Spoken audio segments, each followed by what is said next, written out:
a little bit about parliamentary procedure and how to expedite business for the chapter meetings and for the officer meetings. So I'm just going to give you a brief 10,000 mile above overview of everything you need to know about parliamentary procedure. We'll go into more in depth in the in-person training, but basically the overall priority or premise of parliamentary procedure is to ensure that the majority prevails while protecting the voices of the minority. So in parliamentary procedure, it's very organized. Only one person can be speaking at a time for the entire assembly. And it's just kind of a structured way to make sure that people are heard while also making sure that the majority rules and that their voices are the ones that prevail and move forward through voting. So a couple of things that I want to emphasize. One of the most important things you'll need to know for our chapter meetings, since they're so lax, is simply gavel tapping. So there's a variety of different taps that you can utilize, and I'm going to walk through those today. So the first is one tap. So you'll take your gavel, you'll tap it once. You'll do that every time you announce the result of a vote. So if the motion passes or fails, you'll say motion passes, tap your gavel once. Or when you want everyone to sit, you'll tap it once. Or if you want to call attention to something, you will tap it once. 2 taps will happen when you call the meeting to order. More to come on that here in a second. 3 taps in a row like this signifies standing up. And if you have a group of people who are being very obnoxious in the meeting, which we generally don't really have with our FFA meetings, because like I said, they're pretty lax, you'll do a series of taps, like 4 or 5, maybe even 6 taps, just to call to attention that breach and call those people out of order.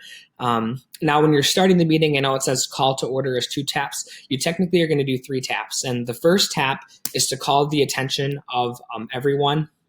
And then the next 2 taps are to call the meeting room to order. So the table of motions is over to the right, and this is a very handy-dandy little tool that ranks the motions from highest priority to lowest priority, and we're not going to get too in-depth with that here, but this is just a tool for you to look at. Seconding is required for a lot of motions. Seconding doesn't necessarily mean that the audience is in favor of the motion. It's just that they want to discuss it a little bit more.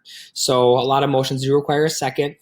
Motions can be debated potentially. They can be amended potentially, and they all mostly will either require a vote, either as a majority or as a 2/3 vote, or you as the chair will decide the outcome.